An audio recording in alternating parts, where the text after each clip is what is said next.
पिछले क्लास में हम लोगों ने नेस के प्रयोग को जाना था। हम लोगों ने जाना था कि वैसे सभी एडजेक्टिव्स जिनसे किसी व्यक्ति, वस्तु या जानवर के रंग का बोध होता हो के अंत में नेस का प्रयोग कर उन्हें सिंगुलर अनकाउंटेबल नाउन यानी अबस्टेक नाउन का रूप दिया जाता है। मगर आज हम लोग नेस के कुछ और प्रयोग को जानेंगे। नेस मॉर्फिम के सफिक्स से बिलोंग करता है जो किसी शब्द के अंत में प्रयोग होकर उसके वास्तविक अर्थ में परिवर्तन लाता है। इसी नेस का प्रयोग हम वैसे एडजेक्टिव्स के अंत में कर उन्हें सिंगुलर अनकाउंटेबल नाउन का रूप देते हैं जिनसे किसी व्यक्ति, वस्तु या जानवर के रंग का बोध होता हो। आज हम लोग इसी नेस के कुछ और प्रयोग को जानेंगे कि आखिर नेस का प्रयोग और किस तरह के एडजेक्टिव के साथ कर उन्हें सिंगुलर अनकाउंटेबल नाउन का रूप दिया जाता है। बताया गया कि वैसे सभी एडजेक्टिव्स जिससे किसी व्यक्ति, वस्तु, जगह या जानवर के स्थिति या अवस्था का बोध होता हो के अंत में नेस का प्रयोग कर उन्हें सिंगुलर अनकाउंटेबल नाउन यानी अबस्टेक नाउन का रूप दिया जाता है। It's very important, needs to keep in our mind about the use of ness. वैसे तो नेस के बहुत सारे प्रयोग हैं, मगर हमें नेस के वैसे प्रयोग को जानना है जो किसी एडजेक्टिव के अंत में कर उन्हें सिंगुलर अनकाउंटेबल नाउन का रूप दिया जाता है। ग्रामर ने बताया कि हम वैसे सभी एडजेक्टिव्स के अंत में भी नेस का प्रयोग कर उन्हें सिंगुलर अनकाउंटेबल नाउन यानी अबस्टेक नाउन का रूप दे सकते हैं जिनसे किसी व्यक्ति, वस्तु, जगह या जानवर के स्थिति या अवस्था का बोध होता हो, जैसे poor, rich, old, young, fat, thin, small, big, tall, long, happy, sad. ये सारे जो एडजेक्टिव्स हैं इनसे किसी व्यक्ति, वस्तु, जगह या जानवर के स्थिति या अवस्था का बोध होता है। इन्हीं के अंत में नेस का प्रयोग कर इन्हें सिंगुलर अनकाउंटेबल नाउन का रूप दिया जाता है। हम लोगों ने पिछले क्लास में नेस के एक और प्रयोग को जाना था। हम लोगों ने जाना था पिछले क्लास में कि वैसे सभी एडजेक्टिव्स जिनसे किसी व्यक्ति, वस्तु या जानवर के रंग का बोध होता हो के अंत में नेस का प्रयोग कर उन्हें सिंगुलर अनकाउंटेबल नाउन यानी अबस्टेक नाउन का रूप दिया जाता है। मगर हम वैसे सभी एडजेक्टिव्स के अंत में भी नेस का प्रयोग कर उन्हें सिंगुलर अनकाउंटेबल नाउन का रूप देंगे जिनसे किसी व्यक्ति, वस्तु, जगह या जानवर के स्थिति या अवस्था का बोध होता हो। वैसे सभी एडजेक्टिव्स के बारे में मैंने बताया, जैसे poor, rich, old, young, fat, thin, small, big, tall, long, happy, sad.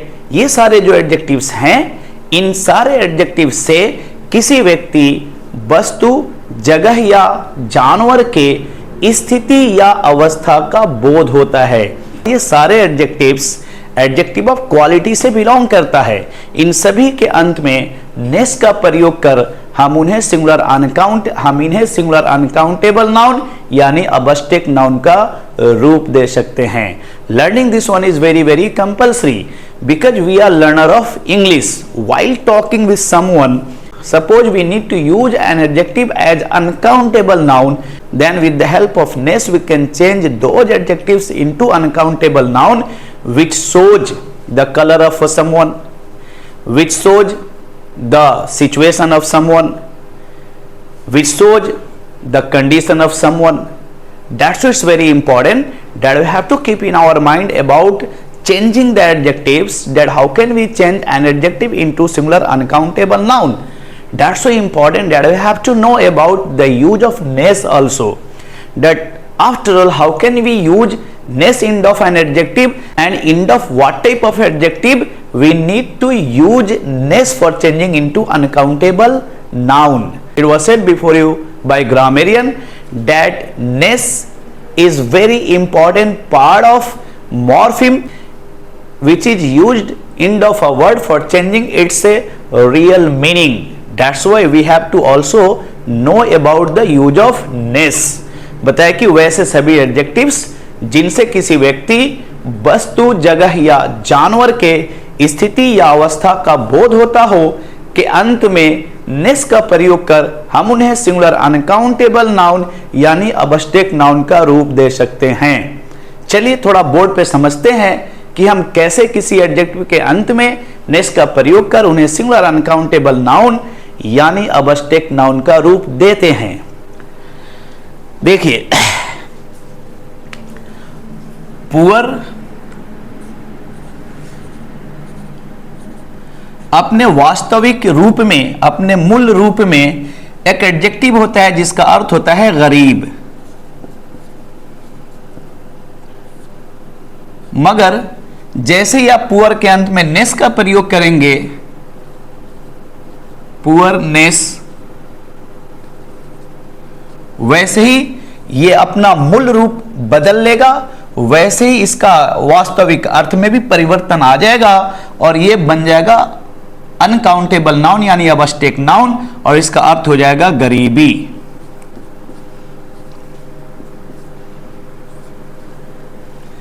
जैसे रिच का अर्थ होता है अमीर, मगर जैसे ही आप रिच के अंत में नेस का प्रयोग करेंगे, इसका अर्थ हो जाएगा अमीरी और इस अर्थ में इसे सिंगुलर अनकाउंटेबल नाउन यानी अबस्टेक नाउन माना जाता है। जैसे फैट का अर्थ होता है मोटा। फैट अपने वास्तविक रूप में, अपने मूल रूप में एक एडजेक्टिव होता है जिसका अर्थ होता है मोटा, मगर जैसे ही आप फैट के अंत में नेस जोड़ेंगे, इसका अर्थ हो जाएगा मोटापा और इस अर्थ में यह सिंगुलर अनकाउंटेबल नाउन यानी अबस्टेक नाउन के रूप में प्रयोग किया जाता है, अबस्टेक नाउन के रूप में प्रयोग होता है। जैसे थिन का अर्थ होता है पतला या दुबला, मगर जैसे ही थिन के अंत में नेस जोड़ा जाएगा,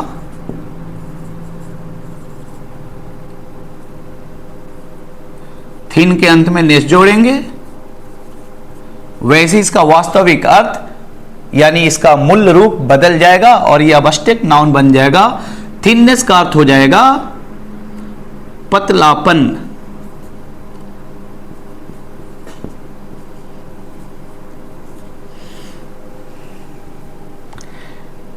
जैसे हैप्पी, हैप्पी का अर्थ होता है खुश,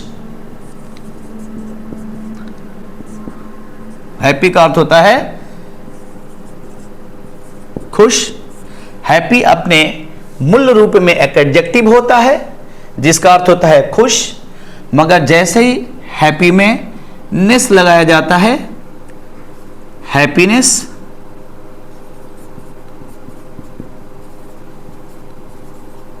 तो इसका अर्थ हो जाता है खुशी। और हैप्पीनेस खुशी के अर्थ में एक अनकाउंटेबल नाउन यानी अबस्टेक नाउन के रूप में प्रयोग किया जाता है। जैसे सैड का अर्थ होता है उदास।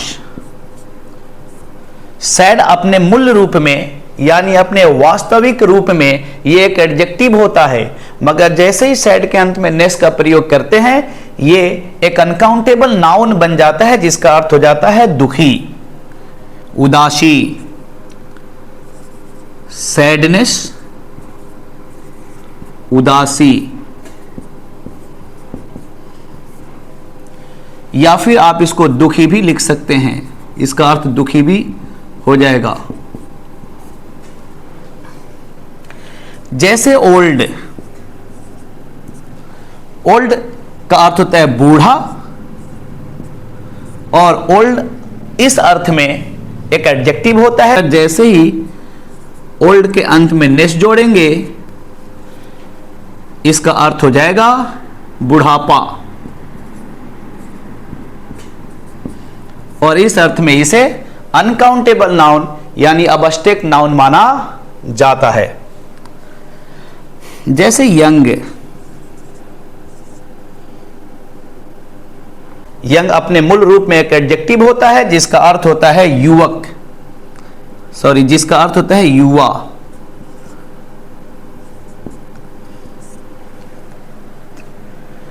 मगर जैसे ही यंग के अंत में नेस जोड़ेंगे, यंगनेस का अर्थ होता है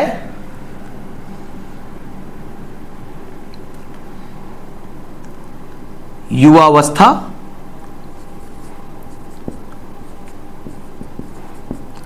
या फिर इसी का अर्थ हो जाता है जवानी।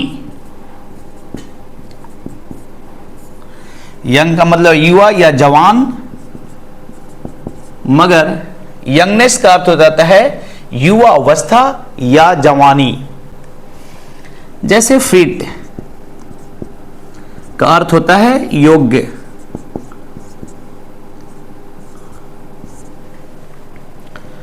मगर जैसे ही आप फिट में नेस जोड़ते हैं, इसका अर्थ हो जाता है आरोग्य।